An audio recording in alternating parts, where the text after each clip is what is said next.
Hello, bienvenue sur The Lighthouse. Moi, c'est Doria, la gardienne du phare, et tu es sur le podcast vidéo. Non, ça va pas. Hello, bienvenue sur le nouveau format de mon émission The Lighthouse. Hello, comment vas-tu? N'hésite pas à t'abonner tout de suite et à activer la petite cloche pour obtenir les notifications. Ça va pas.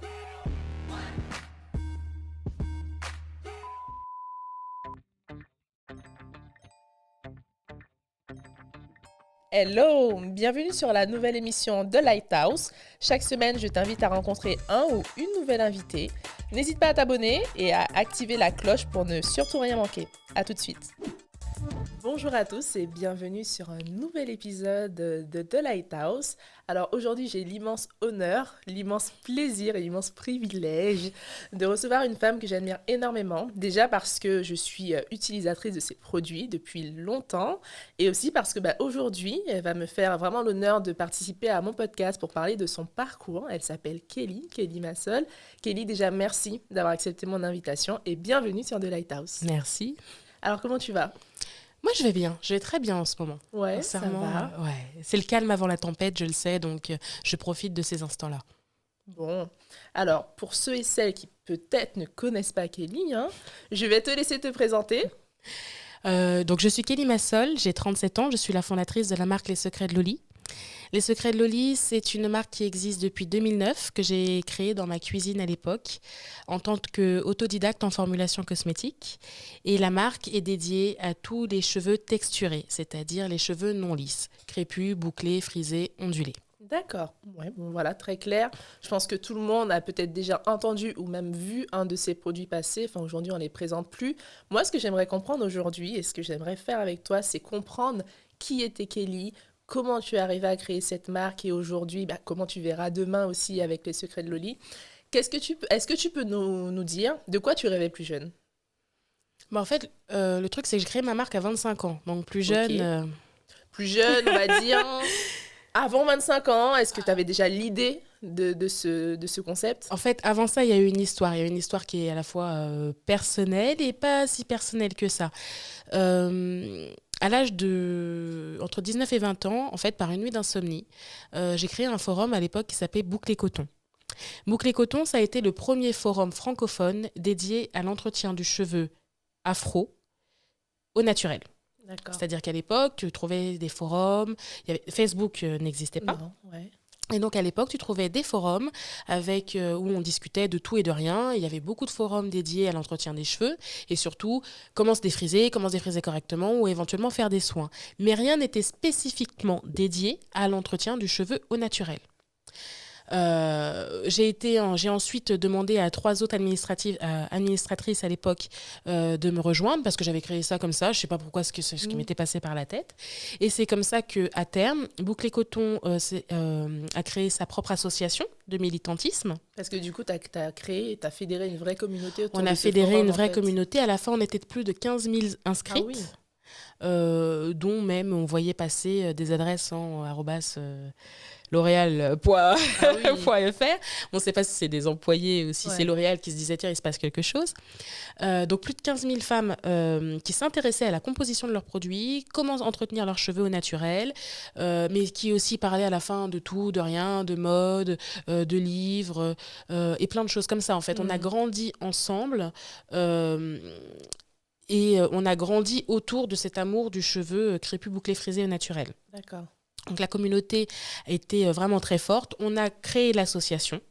Et l'association, on a mené des formations en classe, par exemple, pour des enfants, pour leur apprendre que les produits de maman ne sont pas forcément très clean. Il y a du pétrole dedans. On leur disait, le mazout, si c'est pas bon pour les mouettes, c'est pas bon pour maman. Les boîtes de défrisage. Alors c'est vrai qu'après, on a eu des plaintes de certaines mamans. Les enfants rentraient, tout était à la poubelle. Ouais. Mais vraiment, on a essayé de mener des actions de sensibilisation, notamment dans certains quartiers où les boîtes de défrisage se vendaient comme des petits pains. On rentrait toutes avec nos t-shirts et puis on donnait des tracts en disant il y a une alternative au défrisage. Vous savez que vous pouvez faire une transition, enfin ce genre de choses. Ou utilisez plutôt de l'amande douce que cette huile de pétrole. Vraiment, il y a eu vraiment une vraie histoire derrière qui fait que D'accord. je me suis retrouvée aussi avec ma nature de cheveux à vouloir l'entretenir mieux, mais avec un recul différent. C'est-à-dire, j'ai toujours été la kamikaze du groupe à faire les Mhm. choses. Et au bout d'un moment, je me suis dit, on nous écoute pas en fait. On Ouais. nous écoute pas. On a mené des actions avec des lettres qu'on envoyait notamment à Garnier à l'époque pour le DOP Ah Carité, oui. pour leur dire, mais pourquoi il y a de la silicone dedans? Enlevez la silicone. Mhm. Alors, 2, 3 ans plus tard, ils ont retiré la silicone. Je ne sais pas si c'était parce qu'ils ont reçu la même lettre signée de beaucoup de femmes. Mais ça n'avançait toujours pas. Ouais. Ce Tu n'était sentais qu'en fait, ça bloquait un qu'on peu. Enfin, n'arriverait à rien, en fait. Qu'on n'arriverait à rien et qu'on allait être juste les femmes énervées. Tu vois ce que je veux dire? ouais. Euh, c'est du cri. Ouais. Enfin, Parce c'est que le perçu par but, les autres ouais. comme du cri. Le but, c'était quoi? C'était de sensibiliser aux alternatives. Ouais. C'était d'ouvrir les yeux sur la composition parce que toi, tu étais déjà sensible à ça, en fait. C'est sur ce forum que je me suis sensibilisée. D'accord. C'est sur ce forum qu'on a commencé à étudier les compositions. Donc, on mettait les compositions et les analysait toutes. On regardait les Mhm. ingrédients.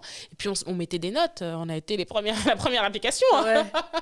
On Je me mettait rends des compte. notes, oui, non. On faisait des listes de produits oui, des produits non.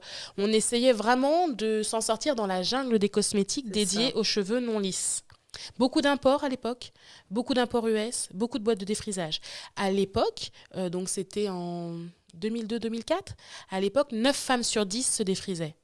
Aujourd'hui, on est en 2020, 9 femmes sur 10 ne se défrisent plus. Ah ouais, Les chiffres se sont on y est inversés. déjà On à y est 9 déjà. factures. Ouais, Ouais. génial.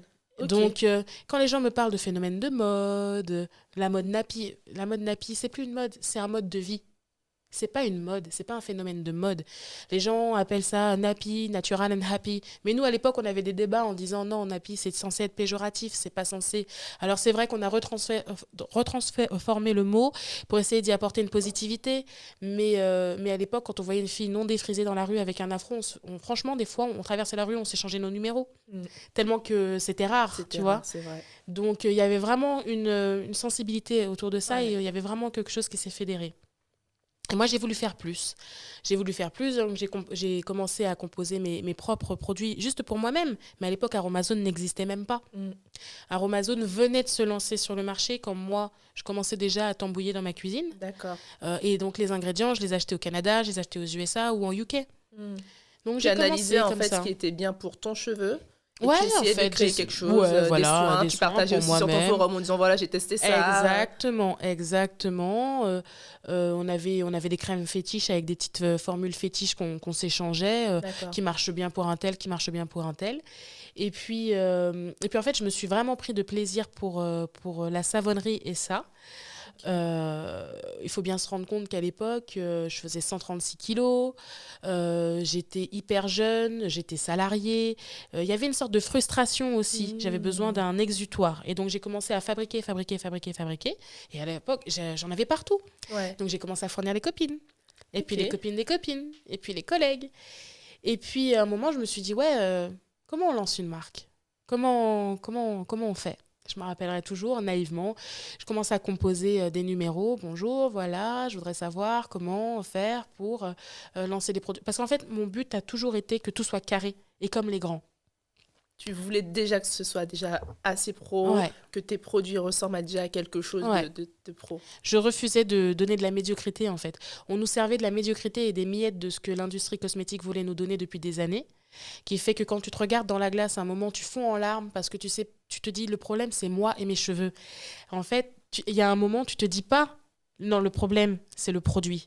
Tu te dis, pourquoi moi, ça ne fonctionne pas? Ouais. Pourquoi mes cheveux sont comme ça? Pourquoi...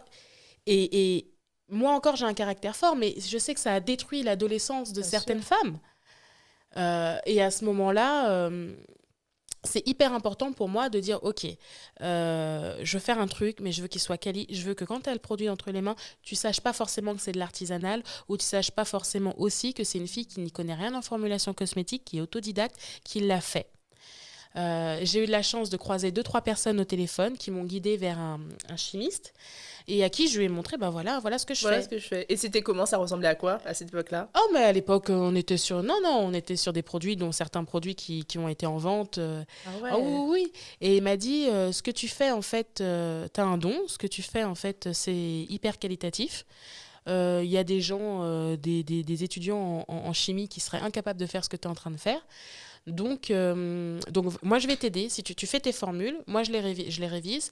Et puis, à l'époque, quand tu voulais déposer un produit sur le marché, il fallait qu'il soit certifié, entre guillemets, déposé au centre antipoison et validé par quelqu'un qui a un diplôme de médecin ou de chimie. D'accord, ok. Et donc, en fait, lui se portait garant auprès des autorités sanitaires pour mes compositions, en fait. Et c'est comme ça, en fait, que Secret de Loli est né.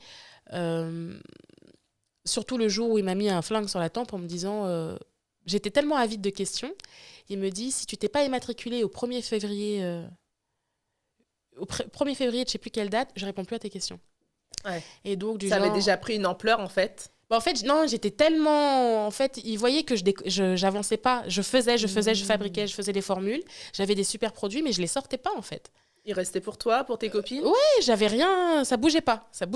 Et il m'a dit, si tu t'es pas lancé, immatriculé à telle date, moi je réponds plus à tes questions. Ouais, t'as eu un sacré booster. Et du coup, genre la veille de la deadline, je me suis inscrite en tant qu'auto-entrepreneur. Ok. Tu l'avais rencontré comment? Vraiment comme ça, en appelant, en décrochant? 3 appels. Je me rappelle, c'était un monsieur Robert à l'université Paris 7, c'est le cas, Jussieu, je crois, qui me dit écoutez, il y a monsieur Untel, lui, il va pouvoir vous aider et vous guider. Et bouche à oreille de la recommandation, et puis t'es allé chercher aussi cette information. Tu voulais comprendre, tu voulais savoir. Je voulais comprendre, je voulais savoir comment les choses marchent. T'as dit quelque chose d'assez intéressant qui est, j'étais salariée à l'époque. Du coup, tu bossais avant et tu faisais ça en side project, c'était ta passion? Ouais. En fait, c'est un hobby dans ma cuisine qui est devenu... qui a pris de plus en plus de place. Plus qu'un hobby, ouais. Tu travaillais dans quoi avant? Je travaillais à la sécurité sociale à l'époque. Ouais. Je travaillais à la sécurité sociale. D'ailleurs, ça m'a valu pas mal de problèmes.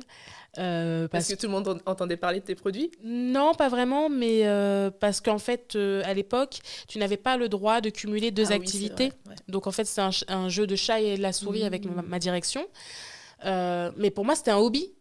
Donc, c'était pas une activité à côté. Tu le voyais pas comme ça, Je le voyais pas comme ça. Et en fait, en 2012, j'ai créé ma SAS.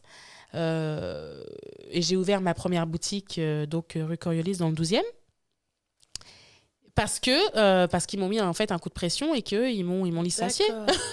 Justement, j'allais te demander comment tu t'es dit ok, là maintenant je vais lancer. En fait, on t'a mis au pied du mur. En fait, on m'a mis au pied du mur parce qu'il y a de la jalousie qui a été créée aussi, parce qu'il y avait eu un reportage sur M6 sur moi et mes savons, et genre en salle de pause. Enfin, je sais qui c'est, hein, c'est une femme de 45 ans qui te met ça sur la salle de pause, qui met pause. J'étais toute jeune et du coup les chefs passent et ils mettent play et ils voient ma tête là dans le journal de M6. Bon j'ai été convoquée forcément, mais pour moi c'était toujours pas. Pour moi, ça a toujours été un hobby au début. D'accord. J'avais pas cette vision de je voulais fournir un produit de qualité, je voulais faire plaisir aux gens, mais si j'avais pas envie de fabriquer, je fabriquais pas. Tu vois, c'était ça. Et en fait, j'ai cumulé. Je travaillais 70 heures par semaine à un moment. Le matin, en fait, j'allais travailler et l'après-midi, j'ouvrais ma boutique. Ah ouais, parce que du coup, tu as ouvert la boutique tout en continuant à travailler? Ouais. Ah ouais. Et le soir, je fabriquais les lots. Ok. À quel moment tu t'es dit, ok, là, c'est plus possible. Il faut que j'arrête il faut que je fasse un choix. Enfin, de toute façon, il faut que j'arrête de travailler à la Sécu. Non, j'ai laissé la relation à la Sécu mourir. Du coup, je suis plus allée travailler. On m'a convoquée et au revoir. Et puis fini. Voilà, d'accord. Fini. Okay. Il a fallu ça parce qu'au bout d'un moment, en fait, j'étais bien plus heureuse quand j'étais dans ma boutique. Et j'avais de plus en plus de clientes. Et je voyais que vraiment, je voulais faire quelque chose, quoi. Je commençais à me dire, je vais peut-être embaucher. Ouais. Et c'est comme ça que ça s'est passé. J'ai embauché ma première assistante en boutique. Ouais. Aujourd'hui, les secrets de Loli, c'est quoi pour toi quand tu regardes en arrière? C'est 10 ans. C'est ça qui est incroyable. On va fêter même 11 ans, là. 11 ans. Ouais, c'est une aventure que moi je vis au jour le jour, c'est-à-dire que j'ai connu avoir rien, j'ai connu avoir tout. Et je suis hyper blasée là-dessus, parce que si demain ça s'arrête, c'est pas la fin du monde. Par contre, Vraiment. ce qui m'excite, c'est de voir jusqu'où je peux aller. Mm. Jusqu'où je peux aller titiller certains gros majors sur leur terrain. Ça, c'est mon challenge personnel. Ok. Ça, c'est quelque chose qui est amusant. C'est... Voilà. C'est ton défi, c'est ton challenge quotidien, c'est quelque chose qui Oui, t'anime. mais c'est quelque chose qui m'anime. Ça, c'est pour le côté un petit peu malicieux. Ouais. Mais pour le reste, c'est un marché qui a évolué, qui est parce que les gens pensent être une niche, mais qui n'est absolument pas une niche. 6 femmes sur 10 dans le monde a les cheveux non raides. N'importe où je vais, à chaque fois, je demande aux gens de lever la main. Pour savoir. Ouais. Ouais. Et les gens regardent et se rendent compte que ah bah la collègue elle est pas et ben moi non plus. Je vous dis vous voyez dans la salle. Ouais. Voilà. Donc me dites pas que c'est une niche. Me Il y a dites un pas que vrai c'est marché, il y a un marché. vrai besoin en fait. C'est un marché, c'est un besoin. Combien de bouclés frustrés existent? Beaucoup. Combien d'hommes ne savent pas que leurs femmes en fait ont les cheveux bouclés? C'est vrai. Oh oui. Ils considèrent quoi que Ils savent pas. Ouais. Ils savent pas ou pire, combien de femmes se lissent les cheveux en pensant que leur mari préfère? Alors que non, c'est vrai ce que tu dis. J'étais encore à une soirée la semaine dernière, vendredi, il me dit, mais on est méditerranéen, ma femme, elle se lisse ses cheveux. Il me dit, mais moi, ce que je préfère, c'est quand elle a les cheveux non lisses. Et en fait, c'est exactement ça. Est-ce que tu penses que enfin, je vais pas dire cette tendance, mais ce qui arrive aujourd'hui, là, tout ce qui est en train de se passer autour du cheveu, c'est parce que des marques comme toi ont enfin compris qu'il y avait quelque chose à apporter en fait à ces femmes-là? Ou est-ce que tu penses que c'est vraiment un mouvement sociétal qui fait que les femmes ont pris conscience et du coup sont allées vers des produits comme toi? De quel côté c'est arrivé en fait? C'est un mélange des deux. C'est-à-dire c'est une conscience qui est apparue avec le développement aussi de l'empowerment. Je suis comme je suis et je m'assume comme je suis. Donc d'un côté, tu as ça. Surtout sur la femme afrodescendante. Parce que la question n'est pas la même pour une femme qui n'a pas d'origine ethnique. Il n'y a pas. Elle s'assume comme elle veut et elle n'a pas à se justifier. Voilà. On dit, elle a changé de coiffure. Ouais. Alors qu'à l'époque, une femme qui passait au naturel afro, c'était coiffe-toi, t'es pas coiffée, t'es en dépression, qu'est-ce qui se passe les locks, c'est sale, c'est pas beau. Donc, tu vois, il y a deux mondes, en fait. C'est bien plus gros que ce qu'on pense, parce que ça concerne vraiment l'essence de la femme en elle-même, de pouvoir s'assumer comme on veut. Aujourd'hui, on assume ses rondeurs, on assume sa couleur de peau, on assume ses cheveux, on assume son corps. Donc, d'un côté, il y a ça qui a stimulé. De l'autre côté, il y a, et là c'est beaucoup plus général, la société veut mieux consommer. Il y a eu l'explosion du green et du bio. Au début, c'était pour les bobos. C'est absolument pas péjoratif dans ma bouche. Les gens étaient plein de clichés sur les gens qui voulaient manger bio, les magasins bio ou autres. Regarde aujourd'hui. La Vie Claire, c'est combien de magasins Naturalia, c'est combien de magasins? Totalement. Et donc, en fait, les gens veulent mieux consommer. Et donc, ils ont commencé, eux aussi, à faire attention à ce qu'ils mettent dans leur bouche et ensuite sur leur corps. Et donc, l'émergence de ces deux mouvements fait qu'aujourd'hui, tu as des femmes qui veulent consommer plus sain. Et au bout d'un moment, tu consommes plus sain, mais tu arrêtes d'altérer aussi la nature de tes cheveux. Et donc, en fait, c'est une globalité, en fait. Et je pense que si l'un ne va pas sans l'autre, il n'y aurait pas eu cette force si les deux n'avaient pas émergé au même moment. Et d'ailleurs, c'est pour ça que Aromazone fait plus de 50 millions de chiffres d'affaires, alors que l'idée est venue de deux filles qui ont dit à leur père, ouais, on veut faire ça. Il a dit, bon, bah voilà, je vous donne quelques billes, essayez. Et quand il a vu que ça a marché, bah voilà, Aromazone, c'est un mastodonte. C'est un empire aujourd'hui. C'est un empire. Bah, c'est exactement ça, en fait. Tu parlais justement de création d'Aromazone. S'il faut venir sur les secrets de Loli, tu as commencé comment? Avec quoi quand tu t'es lancée?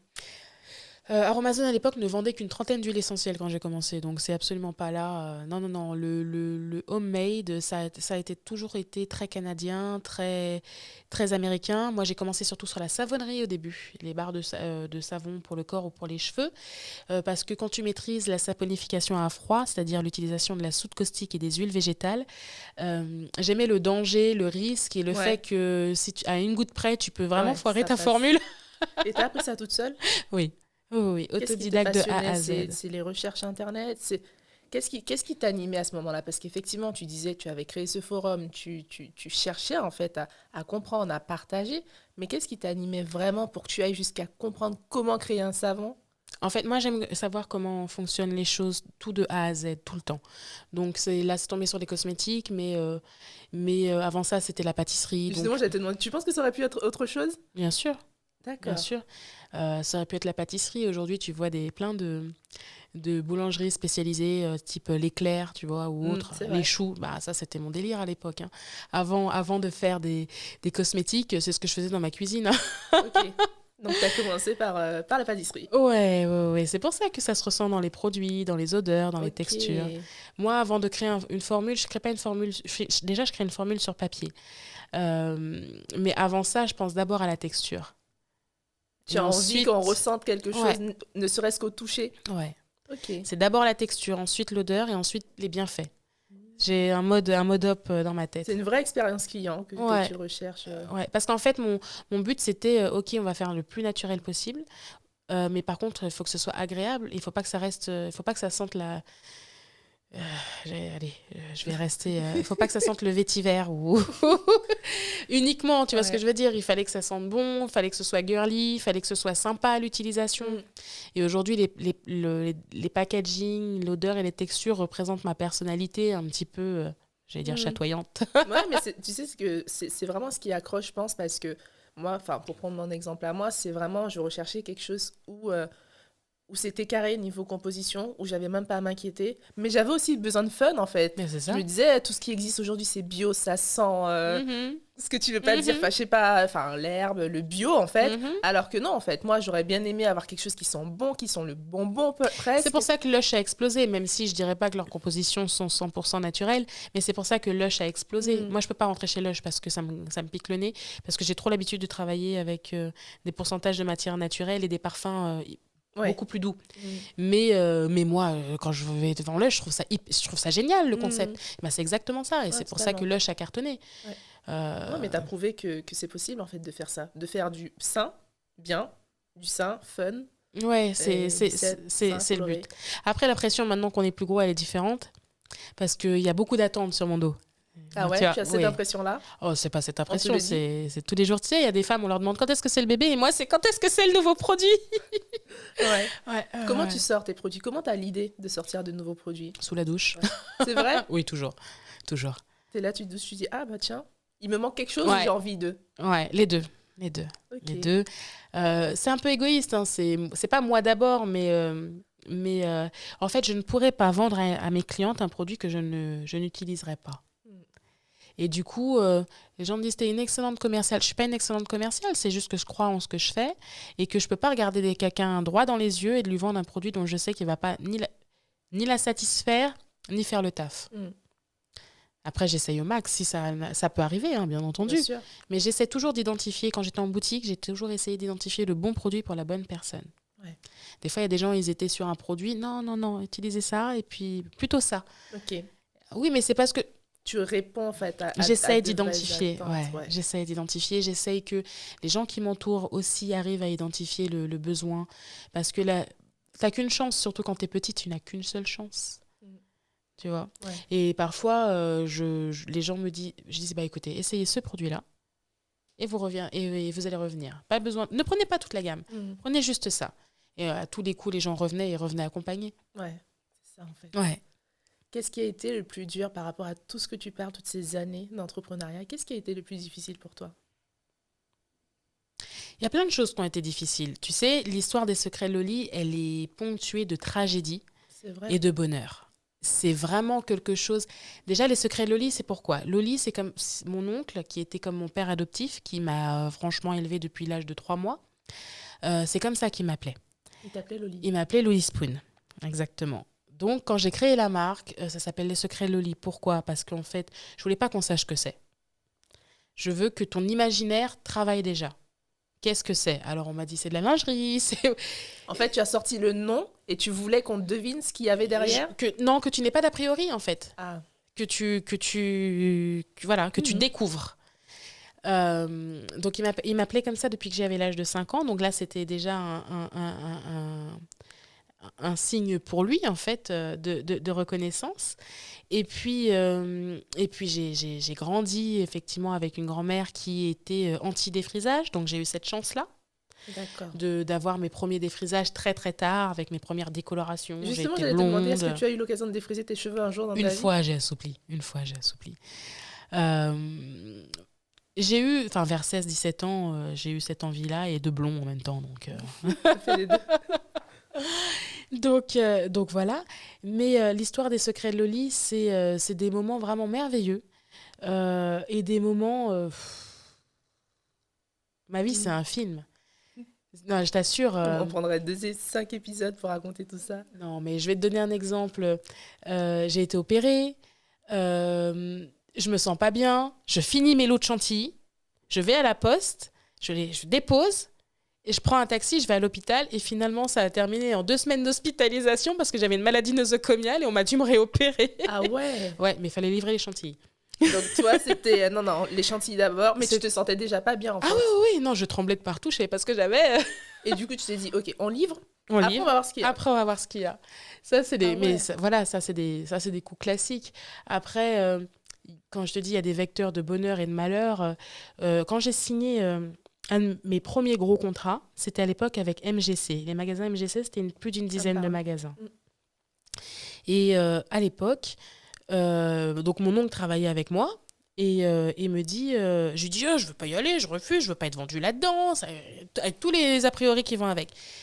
Et il me dit, écoute, tu vas y aller, tu vas écouter ce qu'on te dit, tu vas écouter leurs propositions et tu ne prendras ta décision uniquement après ce rendez-vous. Je grommelle un peu, j'y vais. Et donc je rencontre un homme qui s'appelle Franck, qui est directeur de tous les magasins. Et il me dit, on fera comme vous voulez, au prix que vous voulez. Tout simplement. Voilà. On chipote pas sur les prix.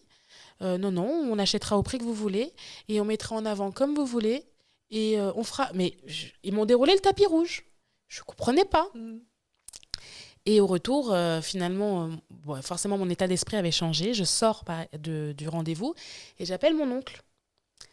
Et il ne répond pas. Bon, c'est bizarre. Le soir, je ferme ma boutique, je le rappelle, il ne répond pas. Le surlendemain après-midi, je me dis, mais c'est incroyable. Ouais. Je passe par chez lui. À l'époque, j'étais enceinte de 4 mois. Je tape à la porte, je mets la main sur la poignée et en fait, il était mort.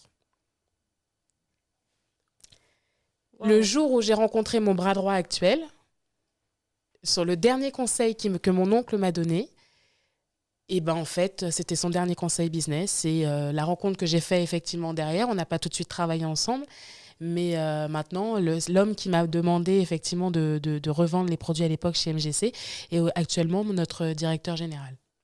Waouh! Sacrée histoire. C'est des aventures incroyables. Ouais. Tu passes en haut à en bas, voilà. Justement, je me demandais comment tu as réussi à enfiler cette casquette en fait de chef d'entreprise, puisque tu es quand même passé de passionné, salarié à entrepreneur en fait. C'est très difficile de l'assumer, surtout quand tu as moins de 30 ans.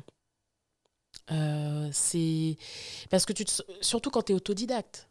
Quand tu es autodidacte, tu te sens pas dans la justification perpétuelle, mais tu vas pas à fond dans les choses parce que tu as peur qu'à un moment on te dise ouais, d'accord. J'ai formé des apprentis au laboratoire. Ça aussi, ça m'a pas mal aidé dans le fait d'assumer en fait que j'étais douée dans ce que je faisais. Des apprentis de l'ISIPCA. J'ai avancé à tâtons. En fait, il y a pas vraiment. Tu deviens chef d'entreprise. Tu ne le nais pas. Par contre, entre guillemets, tu nais entrepreneur dans le sens où quand tu entreprends, tu décides d'entreprendre, en fait, tu as vraiment le feeling. Ouais. C'est vraiment quelque chose. Ouais, c'est un état d'esprit. C'est un état d'esprit. Totalement. Tu penses que tu l'as toujours eu ? Oui. Je négociais à 5 ans avec mon grand-père déjà les choses. Non. Ouais. Non, mais c'est marrant ce que tu dis, c'est bien. C'est que selon toi, on est entrepreneur, on est naître entrepreneur, mais on devient chef d'entreprise. Ouais. Tu fais vraiment la distinction entre les deux. Ouais. Chef d'entreprise, ça s'apprend en fait. Gérer une société, ça s'apprend. Mais avoir Sur le papier, moi, ce qui est fun, c'est, tu vois, tout le monde pense aux paillettes. Kelly, elle fait des produits qu'elle veut.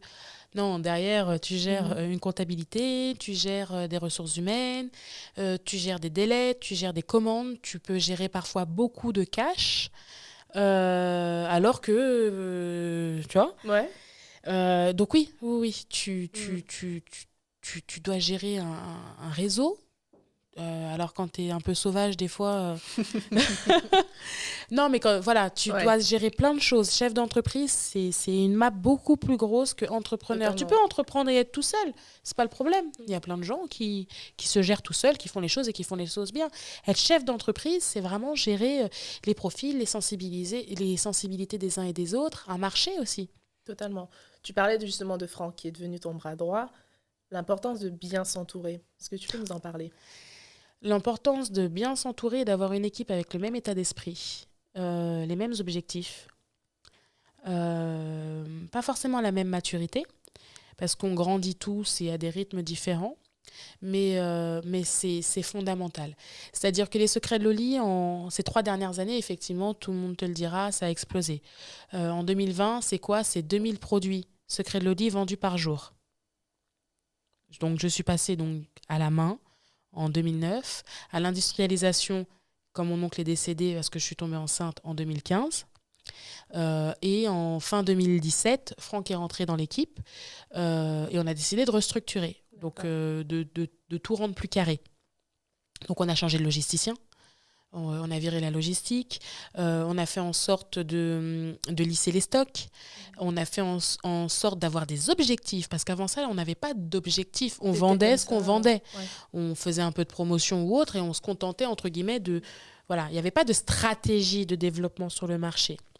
Et le fait de m'être entourée de Franck fait qu'il y a une visibilité, une expérience client et un carnet d'adresses. Carnet d'adresses que je ne pouvais pas, en tant que femme noire, jeune, trentenaire, avoir. Ouais. Et donc, c'est une chance de pouvoir passer une porte, d'avoir le rendez-vous. Et après, c'est le rendez-vous qui... Mais c'est... Alors qu'à l'époque, je n'avais pas forcément le contact, je n'avais pas forcément la bonne porte à ouvrir. Ouais. Tu penses que c'est parce que tu t'es bien entourée que tu as réussi à ouvrir ces portes ? Tu n'aurais pas pu le faire toute seule, par exemple ? Ça aurait été beaucoup plus long. Et c'est pour ça que les gens me disent, mais ça fait 10 ans ou autre. Mais en fait, c'est ces 3 dernières années. Alors, c'est vrai que j'ai eu 2 bébés, 2015-2016. Mais en fait, ça s'est accéléré ces 3 dernières années. D'accord. Parce que je me suis mieux entourée de personnes avec de la maturité.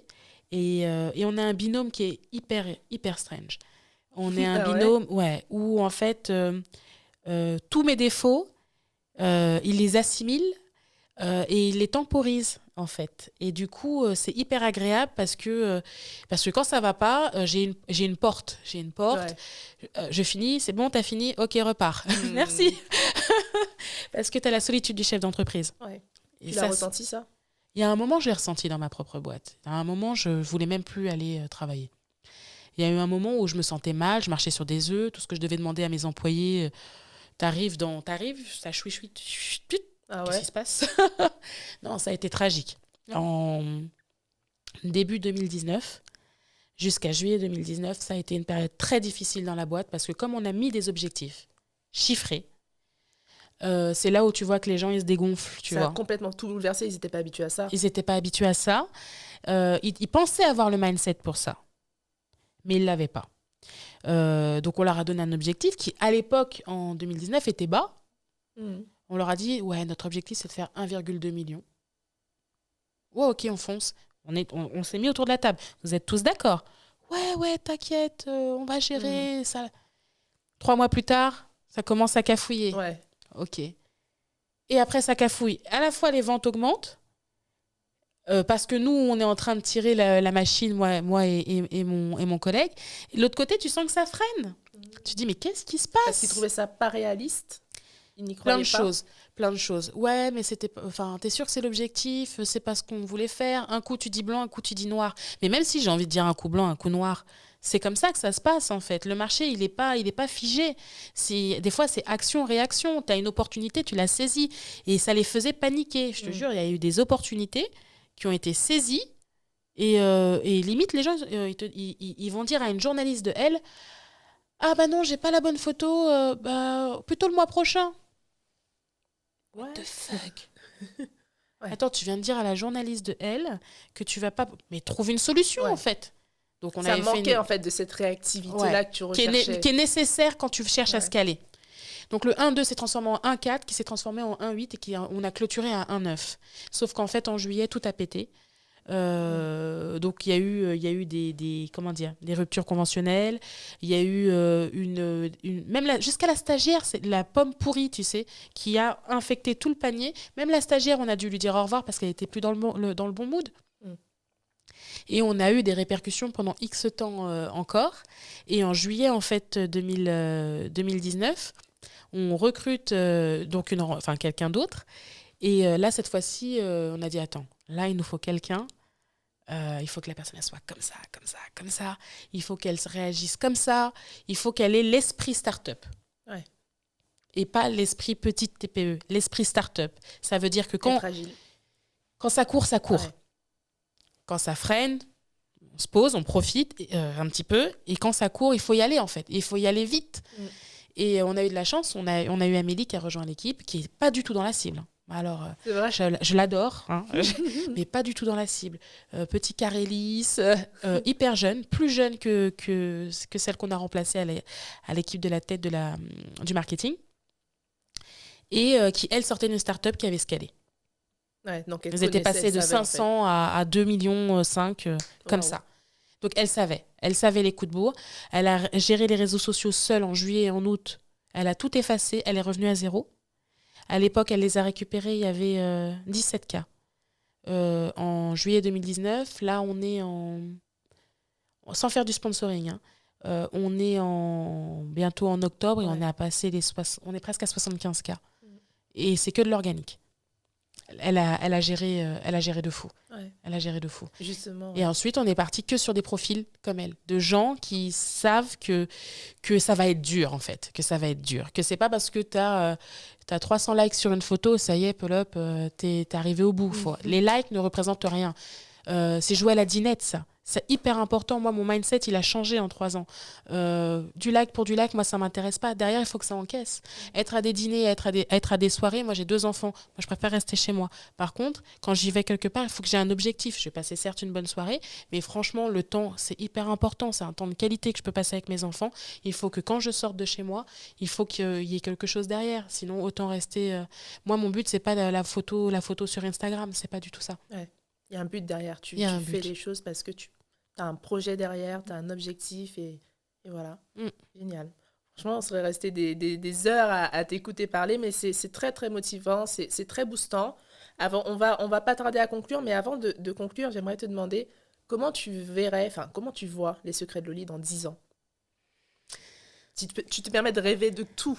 En fait, j'ai déjà dépassé les rêves. Les rêves de la cuisine. C'est vrai. Je les ai déjà dépassés. Là, je sais que bientôt, on va y aller franco, en fait. On va bientôt y aller franco. Cette fin d'année-là, elle va être puissante. Quand tu dis franco, c'est-à-dire, parce que pour moi, c'est déjà franco, là. Non, là, c'est ce que je te disais. On a juste posé les bases, les nouvelles bases, c'est tout. Ouais. Là, donc, on a embauché 4 personnes en février. On a rembauché 4 personnes au courant de septembre. On se pose la question même si on ne va pas reprendre 4 personnes, parce que ça va vite. Ouais. L'année dernière, on a clôturé à 1,9. Cette année, on va clôturer à minima à 5,5. Ah oui. Non, mais là, on bosse dur, et donc, le but, là, c'est d'aller, de vraiment faire comme un grand en gardant l'esprit petit. Ouais. On a une équipe, franchement, elle est d'enfer. On a des nouveaux locaux, on a 480 mètres carrés de locaux qui arrivent. Donc, on va pouvoir vraiment recruter, développer et avoir vraiment cet esprit start-up dans un bon mood. Et puis, on va y aller. En fait, notre but, c'est de devenir un des leaders européens sur le marché du cheveu non lisse. Super. Kelly, si j'avais un conseil que tu aimerais peut-être donner à toutes ces femmes qui nous regardent, qui nous écoutent, qui ont les cheveux non lisses et qui se posent des fois des questions sur leur acceptation dans la société, même pour entreprendre en fait des projets qui se bloquent en fait. Qu'est-ce que tu aimerais leur dire, toi qui t'es lancé, qui a réussi en fait? En fait, j'ai envie de dire, moi j'ai toujours pensé que si ça s'arrête demain, c'est pas grave. Ouais, c'est vrai que tu l'as dit, ça. Et ça, enfin, moi, j'ai grandi dans 15 mètres carrés. Et du coup, en fait, c'est pas grave. Sauf quand on a des enfants, bien sûr, il faut faire attention, donc je comprends. Hein. Mais si t'es toute seule, mais fonce. Vas-y, quoi, réfléchis faut y aller. Au pire des cas, moi, j'ai toujours dit, si demain, je dois retourner au salariat, même pour une petite période, on va y aller. Puis en plus, aujourd'hui, avec, entre guillemets, mes connaissances ou autres, pour retourner au salariat, ça sera plus facile, entre guillemets, parce que je sais ce qu'un recruteur veut, je sais ce que, tu vois.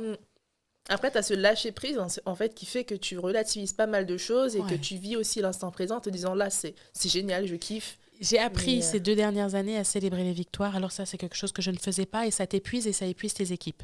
Ouais. Parce que tu es toujours à fond dans le guidon. Donc, savoir se poser, célébrer l'instant présent, ça, c'est vraiment devenu... donc maintenant, le moindre truc, c'est une occasion pour essayer de... mais ouais, il faut bien se dire que quel est le risque ?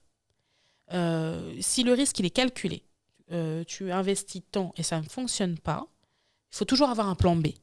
Et le plan B, ce n'est pas grave, ce n'est pas une honte de dire... parce qu'il y a beaucoup de gens qui attendent les entrepreneurs au tournant. Ah, t'es revenu au salariat. Mais ça peut être une pause. Moi, mon premier coup, ça a fonctionné. Mais je sais bien qu'il y a des gens, c'est leur 5e coup qui a fonctionné et ils ont fait des trucs de fou. Donc, il y a aujourd'hui, en plus, dans cette période qui est assez particulière, où le salariat est en train de se transformer aussi, je dis c'est l'occasion idéale de sortir du moule et d'y aller, en fait. Totalement. Génial. On va faire un petit jeu, Kelly, avant de nous laisser. Ce sont des petits post-it avec des petites questions que tu vas tirer au sort et puis on verra sur quoi tu vas tomber. Je note qu'elle a orienté un peu vers le rose. Ah, même pas. Même pas. Je sais même pas ce que tu vas avoir. Ouh. Alors, c'est quoi ? 3 mots à placer. Ah, eh bien écoute, on est presque à la fin, mais vas-y, dis-moi, qu'est-ce que tu vas devoir placer ? Résilience, plombier et jeudi. Ok. Écoute, jeudi prochain, je vais faire preuve d'une grande résilience parce que j'ai une fuite depuis X temps et mon plombier va enfin arriver. Voilà, que demander de plus ? J'ai passé un super moment, vraiment, vraiment merci Kelly pour tout. Je te souhaite vraiment tout plein de bonnes choses, bonne continuation beaucoup. Et puis longue vie au secret de Loli parce qu'on en a besoin dans nos routines. Encore merci et tout plein de bonnes choses. Merci beaucoup, à bientôt. À bientôt. Au revoir.